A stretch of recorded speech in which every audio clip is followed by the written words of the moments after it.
அம்மா என்ன பண்ணுறாங்க, ஏதோ ஒரு பேனில் ஏதோ ஒன்று இப்போ அவளை கொஞ்சம் போடுறாங்க, இன்னும் கொஞ்சம் போட்டாங்க. அதை விட்டு பார்க்குறாங்க. அது என்ன பண்ண போகிறாங்க? ஓ, கிண்ட போகிறாங்களா?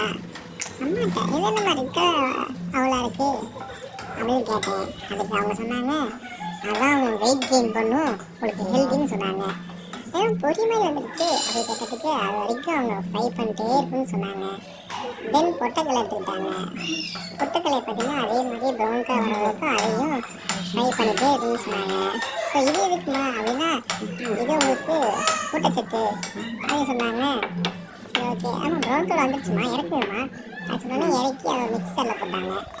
போட்டு அதை இங்கிட்ட ஒரு திருப்பு அங்கிட்ட ஒரு திருப்பி இந்த மாதிரி பவுடரை அரைச்சிட்டாங்க.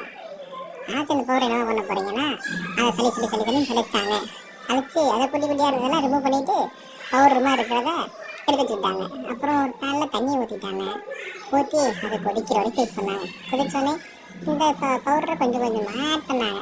ஆட் பண்ணி என்ன பண்ணாங்கன்னா, இதுக்கப்புறம் தான் சம்பவமே இருக்குது. எடுத்து ஒரு ஸ்பூனை உள்ளே விட்டவங்கன்னா கிண்டு கிண்டு கிண்டு கிண்டு கிண்டு கிண்டு கிண்டு கிண்டிகிட்டே இருந்தாங்க. எப்போவா முடிப்பீங்க அப்படின்னு கேட்டதுக்கு, இருப்பா இது ரெடி ஆகுதுன்னு சொன்னாங்க. கிண்டு கிண்டு கிண்டு கிண்டு கிண்டி கடைசியில் இது ரெடி ஆகுதோ இல்லையோ எனக்கு பசியே போயிடுச்சு. அம்மா எனக்கு இது ரெடியே ஆக வேண்டாம்மா, அப்படியே ஊட்டுங்கம்மா அப்படின்னு சொன்னதுக்கப்புறம் ஒரு பவுலில் எடுத்து போட்டு எனக்கு ஊட்டிட்டாங்க.